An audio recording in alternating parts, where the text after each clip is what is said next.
જો મહાપ્રભુજીનું આરાધન કરવું હોય સંપૂર્ણ, તો 3 સ્તોત્રો શ્રી ગુસાઈજી રચ્યા છે. એક સ્તોત્રમાં નામનું વર્ણન છે, બીજામાં રૂપનું વર્ણન છે અને ત્રીજામાં ગુણનું વર્ણન છે. અને 3 છે સર્વોત્તમ સ્તોત્ર, વલ્લભાષ્ટક અને સપ્તશ્લોક. આ 3 સ્તોત્ર દ્વારા શ્રી મહાપ્રભુજીનું સંપૂર્ણ આરાધન થાય.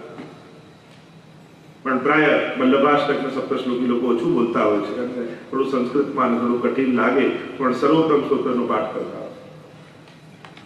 સર્વોત્તમ સ્તોત્રમાં 108 નામોનું વર્ણન છે. 108 આપણે ત્યાં વિશેષ સંખ્યા કહી છે. અમુક સંખ્યાઓ આપણે ત્યાં વિશેષ રૂપે માનવામાં આવી, જેમ 6 તો 6 ગુણ, એકાદશ, 56, 84, 108 પ્રધાન રૂપે આટલી આ અંક. જો આ કોઈ ભક્તિ માર્ગનું અંક ગણિત પણ છે. તમે ભક્તિ માર્ગમાં અંકો જોવા જાઓ તો દરેકમાં એક ભાવ છે, દરેક અંક 108 એટલા માટેના ઘણા બધા કારણો, પણ એક પ્રધાન કારણ એ કે વેદમાં ભગવાનને દ્વાદશાંગો હિ પુરુષાહ 12 અંગ વાળા કયા છે.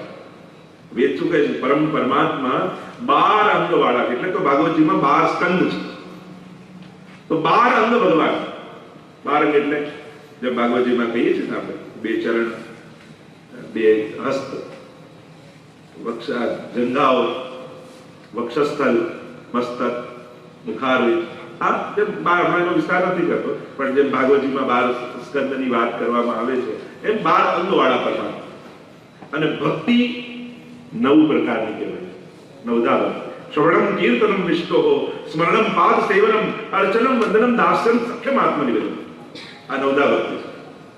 તો 12 9 108, એટલે કે ભગવાનના સર્વાંગમાં 9ધા ભક્તિ સિદ્ધ થાય. એટલે એક અંગ કુલ 12 અંગ અને 9 પ્રકારની ભક્તિ, એટલે એમ થયું સર્વાંગમાં 9ધા ભક્તિ સિદ્ધ થવી, એટલે 108 નામ છે. એમાં પણ જુદા જુદા અનેકવિધ કારણો આપવામાં આવે છે 108 સંખ્યાના, પણ એક પ્રધાન કારણ. તો આ સર્વોત્તમ સ્તોત્રમાં 6 શ્લોકમાં મહાત્માનું વર્ણન કરવામાં આવ્યું. કહ્યું કે આ જે સ્વરૂપનું વર્ણન કરવા જઈએ છે, પ્રાકૃત ધર્માનાશ્રય, આમાં પ્રાકૃતતા નથી, પરમ અલૌકિક આ સ્વરૂપ છે. એમાં લેશ માત્ર પણ લૌકિકતા નથી. એટલે ઠાકોરજી, યમુનાજી, મહાપ્રભુજી આ બધામાં ક્યારેય લૌકિક ભાવ નહીં છે. આપણે ત્યાં તો એમ પણ કહીએ ને કે કોઈ પર્વતને જોઈને ઘણા આપણે કહેતા હજુ કેવું ગિરિરાજજી જેવા પર્વત, કોઈ નદીને જોઈને કેવા યમુનાજી જેવા છે. અમારા અધિરાજી તો શિક્ષાપત્રમાં ના થાય કે યમુનાજી જેવું બીજું કોઈ હોય જ ન શકે, ગિરિરાજજી જેવું કોઈ હોય જ ન શકે. એમની સરખામણી કોઈ સાધારણ સાથે કરવી પણ નહીં. તો સાધારણનું ઉત્તમ સાથે સરખામણી કરો તો સન્માન કહેવાય, પણ ઉત્તમની હિંસ સાથે કરો તેનું અપમાન કહેવાય. જેમ ઇન્ડિયામાં તમે હો, કામવાળા બહેન આવતા હોય તમારા ઘરે, અને કોઈ કામવાળા બહેનને એમ કે આ બિલકુલ પોતાની શેઠાણી જેવી લાગે, પેલી કે ખુશ થઈ જાય. પણ એ શેઠાણી કોઈ એમ કે તમે તમારા બિલકુલ કામવાળા બહેન જેવા લાગે, તો અપમાન લાગે કે એવી હિન્દી ઉત્તમ સાથે થઈ શકે, પણ ઉત્તમની હિંદ સાથે કેમ થઈ શકે? ગિરિરાજની જેવું તો કોઈ નથી. યમને તુમસી એક હો જો તુમ હી. આપણે તો ગાઈએ છીએ કીર્તનોમાં, એ યમુનાજી તમારા જેવું બીજું કોઈ. તો વાર્તા સાહિત્યમાં પ્રસંગ આવે છે, ગુસાઈજી કોઈ વૈષ્ણવને પૂછ્યું કે શ્રેષ્ઠ પર્વત કયો, શ્રેષ્ઠ નદી કઈ, શ્રેષ્ઠ તીર્થ કયું? વેદો શ્રેષ્ઠ નદી કઈ યમુનાજી છે, શ્રેષ્ઠ પર્વત ગિરિરાજજી છે, શ્રેષ્ઠ તીર્થ વ્રજ છે. ત્યારે ગુસાઈજી નારાજ થઈને કહ્યું, મૂર્ખ, તું ગિરિરાજજીને પર્વત માને છે? શ્રેષ્ઠ પર્વત તો મેરુ પર્વત છે, ગિરિરાજજી તો હરિદાસ વર્ગ છે. શ્રેષ્ઠ નદી તો ગંગાજી છે, યમુનાજી તો સાક્ષાત ઠાકોરજીની ચતુર્થ પ્રિયા છે. શ્રેષ્ઠ તીર્થ તો પ્રયાગ છે, વ્રજ તો ઠાકોરજીનું ઘર છે. એ તીર્થ નદી કે પર્વત નથી. આ ભાવ આપણે એટલે પ્રાકૃત ધર્મોનો આશ્રય નથી. મહાપ્રભુજીનું સ્વરૂપ, જો ભક્તિ માર્ગમાં આ 2 શબ્દોને સમજવા જરૂરી છે, ત્યારે ભક્તિ માર્ગ સમજમાં આવે. એક છે આકાર અને બીજો છે સ્વરૂપ. આ બંનેમાં ફરક છે. આકાર, જેમ ગિરિરાજજી પર્વત આકારે છે, પણ સ્વરૂપથી હરિદાસ વધે છે. યમુનાજી નદી આકારે છે, પણ એમનું સ્વરૂપ છે નમત કૃષ્ણ તુર્ય પ્રિયામ, ઠાકોરજીના ચતુર્થ પ્રિયા છે. એમ શ્રી મહાપ્રભુજી મનુષ્ય આકારે છે, સન મનુષ્યાકૃતિ. મહાપ્રભુજીનું નામ સર્વોત્તમ સ્તોત્રમાં છે, પણ સ્વરૂપ શ્રીમદ વલ્લભ રૂપ સુરંગે અંગ અંગ પ્રતિભાવન કે ભૂષણ વૃંદાવન સંપત્તિ અંગ અંગે. શ્રી મહાપ્રભુજીનું સ્વરૂપ તો આવું અલૌકિક પરમ રસાત્મક છે. અને એટલા માટે આકાર દ્વારા ભક્તિની શરૂઆત થાય, પણ પ્રાપ્તિ તો સ્વરૂપની કરવાની. આકારની શરૂઆત હોય, જેમ જન્માષ્ટમી આદિમાં લોકો મિશ્રીના ખીલોના બનાવે, ચાસણી કરી એમાં ફૂલ બનાવે, આ બનાવે, તો ફૂલ દેખાય, એની દાંડી પત્તી બધું જ હોય, પણ ગમે તેથી ચાખો સ્વાદ તો મિશ્રીનો જ હોય, અને મિશ્રી સિવાય એમાં બીજું કાંઈ નથી. એટલે ફૂલનો આકાર છે, સ્વરૂપથી એ મિશ્રી છે. સાદી ભાષામાં સમજાવો તો ફૂલનો આકાર દેખાય, પણ એ ફૂલ નથી, છે તો મિશ્રી છે. એમ જ આ બધા જે અલૌકિક તત્વો છે, જુદા જુદા આકારે ભલે દેખાય, પણ સ્વરૂપ એમના અલૌકિક છે. આ મહાપ્રભુજીનું શું સ્વરૂપ છે? આપણે ત્યાં મહાપ્રભુજીનું ધ્યાન બોલતા હોઈએ. સૌંદર્યમ નિજરદગતમ પ્રકટિતમ શ્રીગૂઢ ભાવાત્મકમ પુનરૂપં ચ પુનસ્તદંતરગતમ ત્રાવી વિશત્સ્વપ્રિયે સંશ્લિષ્ટા ઉભયોર બભૌ રસમય કૃષ્ણો હિ યત સાક્ષિકમ રૂપમ તતત્રિતયાત્મકમ પરમભિધેયમ સદા વલ્લભમ. કેવા શ્રી વલ્લભ છે, એ કેવા વલ્લભનું પ્રાગટ્ય. રૂપમ તતત્રિતયાત્મકમ, ત્રિતયાત્મક સ્વરૂપ મહાપ્રભુજીના. જેમ વ્યક્તિ એક જ હોય, પણ એના સ્વરૂપ અનેક હોય. જેમ કોઈ વ્યક્તિ હોય તે એના સ્વરૂપમાં એ કોઈનો પિતા પણ હોઈ શકે, કોઈનો પતિ પણ હોઈ શકે, ક્યાંકનો બિઝનેસમેન હોઈ શકે, કોઈ જોબનો કોઈ એન્જિનિયર હોઈ શકે, કોઈ ડોક્ટર હોઈ શકે. એમ વ્યક્તિ એક છે, પણ એના ઘણા સ્વરૂપ હોઈ શકે. શ્રી મહાપ્રભુજી ત્રણ સ્વરૂપે આપણે ત્યાં આરાધ્ય. રૂપમ તત ત્રિતયાત્મકમ, પ્રભુ સ્વરૂપ, ગુરુ સ્વરૂપ અને સ્વામીજી સ્વરૂપ. આ મુખ્ય ત્રણ સ્વરૂપે આપણે ત્યાં શ્રી મહાપ્રભુજી સેવની, આરાધનીય, ચિંતનીય અને વંદનીય. અને આ ત્રણેય સ્વરૂપનો પરિચય જો સર્વોત્તમ સ્તોત્રમાં આ ત્રણ નામ જ મુખ્ય છે. આનંદ, પરમાનંદ, શ્રી કૃષ્ણ. બાકી બધા જ નામો એના સહાયક છે, આ ત્રણેયના. અને આ ત્રણ નામમાં આ ત્રણેય સ્વરૂપનો પરિચય કરાવે છે. ત્યારે આપણે એનું દર્શન કરીએ તો શ્રી મહાપ્રભુજીનું જે લીલામાં પ્રાગટ્ય, અને પછી ભૂતલ પર પ્રાગટ્ય જોઈએ. લીલામાં મહાપ્રભુજીનું પ્રાગટ્ય શું છે? તો એવી કથા આવે કે એકવાર ઠાકોરજી અને સ્વામીજીની તો સદાય લીલા નિકુંજમાં ચાલે છે, અખંડ અહર્નિશ, દિવસ રાત. તો આ રૂપમ તત ત્રિતયાત્મકમ, જે ધ્યાનમાં આપણે બોલીએ છીએ, ત્રિતયાત્મક સ્વરૂપ મહાપ્રભુજીનું. તો લીલામાં એમનું પ્રાગટ્ય કઈ રીતે? તો ત્યાં અખંડ રાસ છે ઠાકોરજી. તો રાસ એટલે કેવલ ગરબો જ નહીં, દાન, માન, ખેલ અને રાસ, આ ચારે લીલા એમાં દાન લીલા હોય, માન લીલા હોય, રોજ રિસાય મનાવે એની લીલા હોય, ખેલ લીલા હોય, વિવાહ ખેલ, હોળી કે હવે કહીએ ને આ આપણા 12 મહિનાના ઉત્સવો છે ને, એ બધું રાસ લીલાને અંતર્ગત જ આવી જાય. રાસ લીલા એટલે કેવલ શરદ પૂર્ણિમામાં જે રાસ થાય એ જ નહીં. આ જેટલા મનોરથો, દાન, માન, ખેલ, આ જેટલા લીલાઓ કરીએ છીએ આપણે, આ ઈંડોળા કહો તમે, શાંતિ, આ જેટલી પણ લીલાઓ કહો છો, એ બધા જ રાસ લીલાને અંતર્ગતની જ લીલા છે. એટલે સેવા કરો છો એનો અર્થ શું થયો? તમારો અખંડ રાસમાં, લીલામાં પ્રવેશ છે. સેવા એટલે સદાય રાસનો આનંદ લેવો, એ લીલા, એ સેવા છે. અને આપણે જે વર્ષોત્સવની 12 મહિનાની જુદી જુદી આખી સેવાનો ક્રમ છે, એ બધું રાસલીલાને અંતર્ગત છે. એટલે નિત્ય ત્યાં લીલાઓ થાય છે.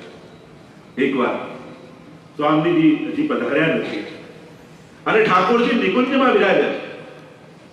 અને સ્વામીજીને આવવામાં અવેર થઈ એટલે અહીંયા ઠાકોરજીને પરમ વિરહ સ્વામીજીનો જાગ્યો. કારણ કે એક ક્ષણ એમને જોયા વગર રહી શકતા. અને એવો તાપ, એવો વિરહ થયો કે પ્રભુના રોમ રોમમાંથી રાધા રાધા રાધા રાધા નામનો ઉચ્ચાર થવા લાગ્યો અને રૂવાડે રૂવાડે રાધાજી પ્રગટ થઈ ગયા. એમના હૃદયમાંથી સ્વામીજીનો પ્રાગટ્ય થયો. અને એટલામાં સ્વામીજી પધાર્યા અને દૂરથી ઠાકોરજી સામે જોયું. તે હૃદયમાં પ્રગટેલા સ્વામી પોતાનું સ્વરૂપ હતું, પણ સ્વામીજીને એમ થયું કે ઠાકોરજીની ગોદમાં કોઈ ઓર સખી બિરાજે અને થયા નારાજ અને પ્રભુને મળવા આટલી ઉતાવળી થઈને હું અહીંયા આવી અને પ્રભુ તો કોઈ અન્ય ગોપી સાથે બિરાજેલા અને એવા નારાજ થયા અને બૂમ લગાવી, જાઓ પ્રભુ આપની સાથે વાત નહીં કરું, અને એમ કહીને પીઠ દઈને બિરાજી. અને ઠાકોરજીને થયું, અરે હું તો એમના જ ચિંતનમાં હતો, એમનું જ ગુણગાન કરી રહ્યો હતો, એમનું સ્મરણ કરી રહ્યો હતો, એમનું સ્વરૂપ મારા હૃદયમાં પ્રગટ થયું હતું અને એ ન સમજી શક્યા, તો જાઓ સ્વામીજી હું પણ આપની સાથે વાત કરીશ. અને ઠાકોરજી પણ પીઠ દઈને બિરાજી. પણ આ બંને સ્વરૂપ એવા છે, એકબીજામાં એવા એકબીજાને જોયા વગર રહી શકતા નથી, એવો તાપ બંનેના હૃદયમાં છે અને પીઠ દઈને માન ધરીને બિરાજ્યા છે. માન લીધા પણ બંને એકબીજાને જોયા વગર ક્ષણવાર રહી શકતા નથી. એવો તાપ, કારણ કે સદાય સ્વામીજીના હૃદયમાં ઠાકોરજીનો વાસ છે અને ઠાકોરજીના હૃદયમાં સ્વામીજીનો વાસ, અને એવો તાપ બંનેના હૃદયમાં થયો કે અહીંયાથી ઠાકોરજીના હૃદયમાંથી સ્વામીજીનું સ્ત્રી ભાવ પ્રગટ થયો અને સ્વામીજીના હૃદયમાં અખંડ પ્રભુનો વાસ છે, એટલે સ્વામીજીના હૃદયમાં બિરાજતા ઠાકોરજીનો ભાવ પ્રગટ થયો. બંને ભાવ ભેગા થયા અને ત્રીજું આ બંનેની લીલાનું દર્શન કરનારું સાક્ષી સ્વરૂપ પ્રગટ થયું. કારણ કે જો જ્યાં સુધી સાક્ષી નથી હોતો ત્યાં સુધી સંપૂર્ણ આનંદનો અનુભવ નથી હોતો. એટલે આ ત્રીજું આ બંનેની લીલાને જોનારું સ્વરૂપ પ્રગટ થયું અને આ ત્રણેય સ્વરૂપ જ્યારે ભેગા થયા ત્યારે આ વલ્લભનું ત્રિતયાત્મક સ્વરૂપ લીલામાં પ્રગટ થયું. કારણ કે સંપૂર્ણ, જેમ તમને કોઈ ઓરડામાં બંધ કરે અને સારામાં સારા વસ્ત્રો, સારામાં સારા દાગીના તમને કોઈ આપે, સારામાં સારું હોય, અને એક રૂમમાં તમે બધું જ આપ્યું હોય પણ એ રૂમમાં અરીસો ન હોય તો તમને આનંદ આવે? સારામાં સારા કપડા હોય, સારામાં સારા દાગીના હોય, બધું ઉત્તમમાં ઉત્તમ હોય, પણ જ્યાં સુધી તમે પોતાના સાક્ષી બની પોતાનો આનંદ દર્શામાં જોઈને માણતા નથી ત્યાં સુધી એ કોઈ વસ્તુ એનો પૂર્ણ આનંદ આપતી નથી. એટલે આ ઠાકોરજી ને સ્વામીજી પણ લીલાનો આનંદ લે છે, પણ ત્રીજું સ્વરૂપ એટલા માટે પ્રગટ કર્યું કે જ્યાં સુધી સાક્ષી બની પોતે આ લીલાનો આનંદ અનુભવે નહીં ત્યાં સુધી એ સર્વોચ્ચ આનંદનો અનુભવ નથી. અને આમ આ ત્રિતયાત્મક સ્વરૂપ લીલામાં પ્રગટ થયું. જોયું તો શ્રી ઠાકોરજી ને સ્વામીજી માન ધરીને બિરાજ્યા છે. આવ્યા આ સ્વરૂપ ત્રિતયાત્મક સ્વરૂપ શ્રી સ્વામીજી પાસે વિનંતી કરી કે પ્રભુ અન્ય કોઈ સાથે નહોતા, પ્રભુ તો આપનું જ ચિંતન કરતા હતા અને આપનું જ સ્વરૂપ હૃદયમાં પ્રગટ થયું હતું. ત્યારે સ્વામીજીને થયું, અરે મેં ખોટી એવું રિસાઈ પ્રભુથી, મેં ખોટું માન ધર્યું, હવે પણ માન ધર્યું તો દૂર કેમ કરું, કેમ કરી પ્રભુને કહું? તો ત્યારે આ ત્રિતયાત્મક સ્વરૂપ શ્રી ઠાકોરજી પાસે ગયા અને કહ્યું કે સ્વામીજી આપના વગર એક ક્ષણ રહી શકતા નથી અને આપનું ચિંતન કરીને આંસુ સારી રહ્યા છે, એમનું માન દૂર થયું છે. અને સ્વામીજીનો શ્રી હસ્ત પકડી અને ઠાકોરજીની પાસે લાવીને બિરાજમાન. નિકુંજમાં સોનાના સિંહાસન પર ઠાકોરજી બિરાજ્યા હતા અને સ્વામીજીને લઈને આવ્યા અને ત્યારે સ્વામીજીએ બે હાથ જોડી અને પંચાક્ષર મંત્રનું ઉચ્ચારણ કર્યું કે હે કૃષ્ણ હું તમારી છું, હે કૃષ્ણ હું તમારી છું, હે કૃષ્ણ હું તમારી છું. અને આમ એ સમયે આ પંચાક્ષર મંત્રનું લીલામાં પ્રાગટ્ય થયું. ઠાકોરજીનું માન હરાયું અને ઠાકોરજીની પાસે સ્વામીજીને બિરાજમાન કર્યા. તો શ્રી સ્વામીજી અને ઠાકોરજી બંને બિરાજેલા છે.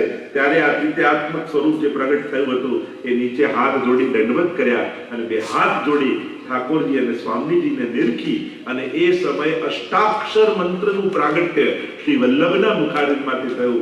શ્રી એટલે સ્વામીજી, કૃષ્ણ એટલે ઠાકોરજી. શ્રી કૃષ્ણ શરણમ મમ, શ્રી કૃષ્ણ શરણમ મમ, શ્રી કૃષ્ણ શરણમ મમ. ઠાકોરજી અને સ્વામીજી મારું શરણ છે. અને જ્યારે આ ઉચ્ચારણ શ્રી વલ્લભના મુખમાંથી સર્યા ત્યારે ઠાકોરજી અને સ્વામીજીને અતિશય સ્નેહ આ સ્વરૂપ પર આવ્યું અને માથે હાથ ફેરવી અને ઠાકોરજીએ કહ્યું, આપ અમને અતિશય પ્રિય છો એટલે લીલામાં અમે આપનું નામ શ્રી વલ્લભ રાખીએ છીએ. બોલો શ્રી વલ્લભાધીશ, શ્રી વલ્લભાધીશ.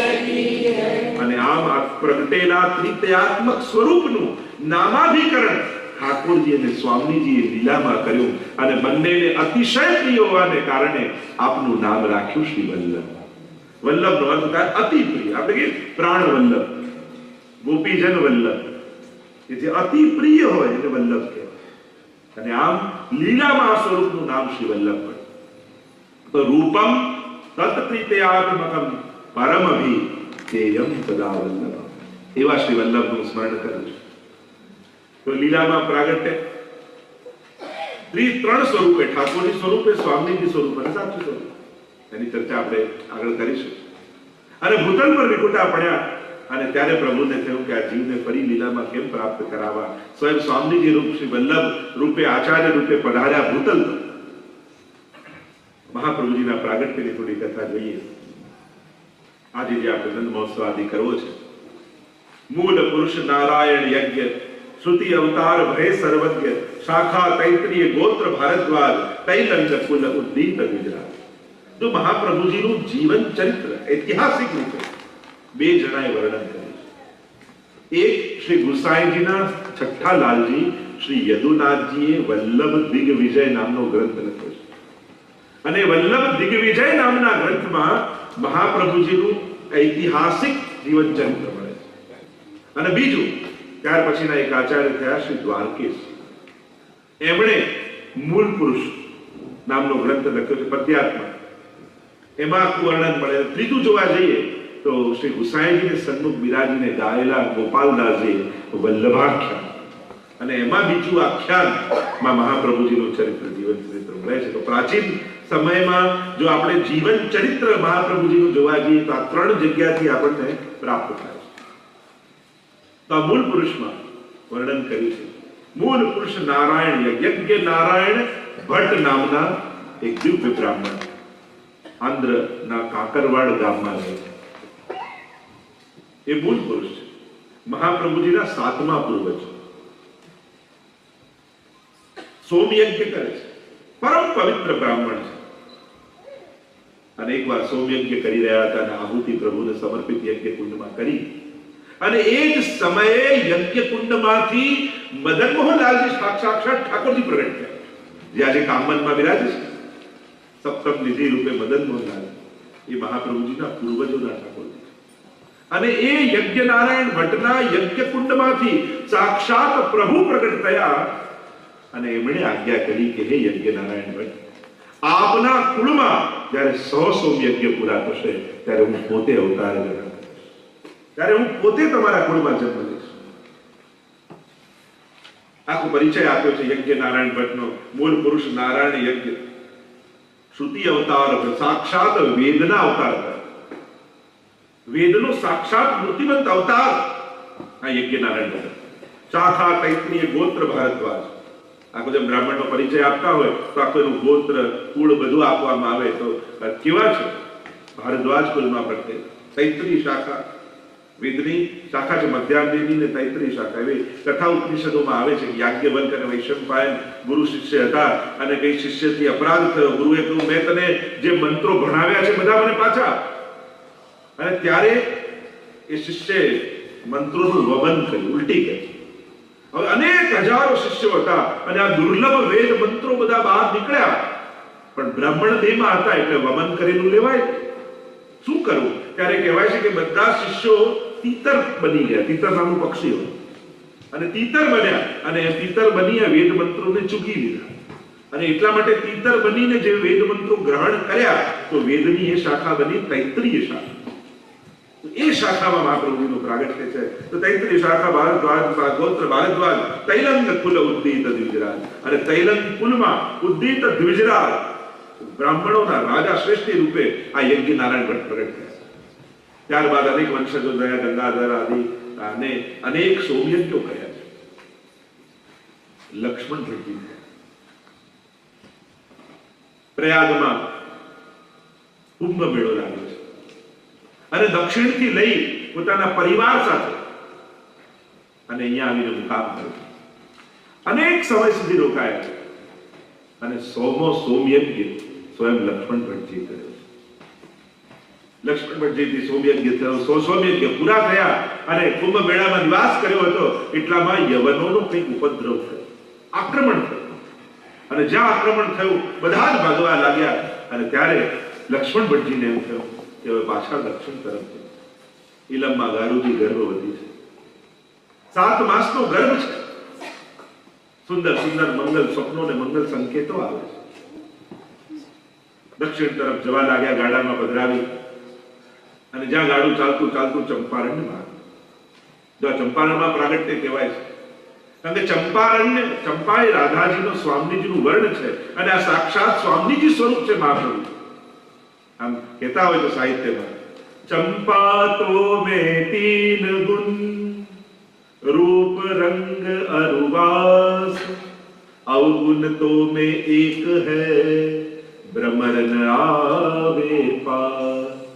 चंपा तो में तीन गुण, रूप रंग अरुवास, ત્રણેય ગુણ તારામાં છે, પણ એક અવગુણ તારામાં એવો છે કે ભમરો તારી પાસે નથી આવતો. આવું કેમ? કહ્યું કે ચંપક વર્ણની રાધિકા. ચંપક વર્ણ તો સ્વામીજીનો છે, અને ભ્રમર તો ઠાકોરજીનો દાસ છે, અને પોતાની સ્વામીજીનું રંગ રૂપ જાણી અને ભ્રમર ચંપા પાસે જતો નથી. એટલે કે આ ચંપારણ્ય સાક્ષાત સ્વામીજીનું અલૌકિક વન છે. મહાપ્રભુજી પધાર્યા છે. અહીંયા નિલંબા ગારુજીને લઈને લક્ષ્મણ ભટ્ટજી ચાલી રહ્યા છે. રાત્રિનો સમય થયો, પ્રસવ થઈ ગયો. બાળક નિસ્તેજ દેખાયો, નિર્જીવ જેવું દેખાયું. કપડું લપેટી એક વૃક્ષની બખોલમાં રાખી અને આગળ ચૌડા નામનું ગામ હતું, ત્યાં જઈને લક્ષ્મણ ભટ્ટજીને ઇલમ્મા ગારુજીએ નિવાસ કર્યો. રાત્રિના સમયે સ્વયં પ્રભુ લક્ષ્મણ ભટ્ટજીને જગાડ્યા. અરે જાગો! અરે પ્રભુ આપ. કહ્યું કે અમે તમારા પૂર્વજોને વચન આપ્યું હતું, તમારા કુળમાં સૌમ્યજ્ઞ થશે ત્યારે અમે પોતે અવતાર ગ્રહણ કરીશું. આપે સોમો સૌમ્યજ્ઞ પૂર્ણ કર્યો છે, અને જે બાળકને મૃત જાણીને મૂકીને આવ્યા છો એ બીજું કોઈ નહીં, હું પોતે પધારું છું. શીઘ્રતાથી આપ પાછા પધારો અને મારું ગ્રહણ કરો, મારો સ્વીકાર કરો. તુરંત જગાવ્યા ઇલમ્મા ગારુજીને. કહ્યું આ રીતે પ્રભુનો સંકેત થયો છે. અને કહ્યું, કહેવાય છે કે અહીંયા જ્યારે મહાપ્રભુજીનું એકાદશી પ્રાગટ્ય થયું, એ જ સમયે ગિરિરાજજીમાં શ્રીનાથજીના મુખારવિંદનું પ્રાગટ્ય થયું. અત્યાર સુધી વામ ભુજા પ્રગટ થઈ હતી, પણ આ વિક્રમ સંવત 1535 એકાદશી ચૈત્ર મહિનાની, અને એ સમયે જ્યારે મહાપ્રભુજી પ્રગટ થયા, કારણ કે મહાપ્રભુજીનું સર્વોત્તમ સ્તોત્રમાં એક નામ છે શ્રી કૃષ્ણાસ્ય, પ્રભુના મુખારવિંદ રૂપ શ્રી મહાપ્રભુજી છે, અને એટલા માટે અહીંયા મહાપ્રભુજીનું પ્રાગટ્ય થયું. એ જ સમયે ત્યાં શ્રીનાથજીના મુખારવિંદનું પ્રાગટ્ય થયું. આવ્યા છે લક્ષ્મણ ભટ્ટજીને ઇલમ્મા ગારુજી. દૂરથી જુએ તો એક અગ્નિનો વિશાળ કુંડ છે, અને વચમાં એક સુંદર મેઘ શ્યામ વર્ણ બાળક પોતાના ચરણના અંગુષ્ઠને મુખમાં પધરાવી કિલકારીઓ કરી રહ્યું છે. ઇલમ્મા ગારુજી વિચાર કરે કે આ મારું બાળક કેમ ખબર પડે? લક્ષ્મણ ભટ્ટજી કહે, જો આપનું બાળક હશે તો અગ્નિ આપને માર્ગ આપશે. ચારે બાજુ અગ્નિની જ્વાળાઓ પ્રગટ થઈ રહી છે. માનો પ્રભુ સંકેત કરે છે કે આ બીજું કોઈ નહીં, આ એ જ બાળક છે કે જેને યજ્ઞકુંડમાંથી પ્રગટ થઈને જે પ્રભુએ વચન આપ્યું હતું, એ જ બાળક, એ જ પ્રભુ પોતે પધાર્યા છે. એટલે ચારે બાજુ અગ્નિ છે. જાણે સંકેત કરે છે કે આ સાક્ષાત અગ્નિ સ્વરૂપ મહાપ્રભુજી છે. વિરહાનંદ રૂપ છે. અનેક અનેક ભાવ બતાવ્યા છે. ઇલમ્મા ગારુજી કહે, આ મારું બાળક છે તો હું આગળ વધીશ. એક એક ડગલું ઇલમ્મા ગારુજી આગળ વધવા લાગ્યા, અને ઉપર દેવતાઓ દુંદુભીઓના નાદ કરવા લાગ્યા. આયે દેવ વિમાન ચડ ચડ, દેવતાઓ આકાશમાં આવીને પુષ્પ વર્ષા કરવા લાગ્યા છે. અગ્નિએ માર્ગ આપ્યો છે. ઇલમ્મા ગારુજી દોડતા ગયા અને મહાપ્રભુજીને ગોદમાં લઈ લીધા, છાતીથી ચાપી લીધા છે, અને ચારે બાજુથી અલૌકિક વ્રજભક્તો પ્રગટ થયા છે. અને જેવો ગોકુળમાં ઠાકોરજીના પ્રાગટ્ય સમયે નંદ મહોત્સવ થયો હતો, એવો જ નંદ મહોત્સવ ચંપારણમાં થવા લાગ્યો. લોકો કૂદવા લાગ્યા, નાચવા લાગ્યા, આનંદ કરવા લાગ્યા, અને મધુર ગાન કરતા બોલ્યા, નંદ ઘેરા નંદ ભયો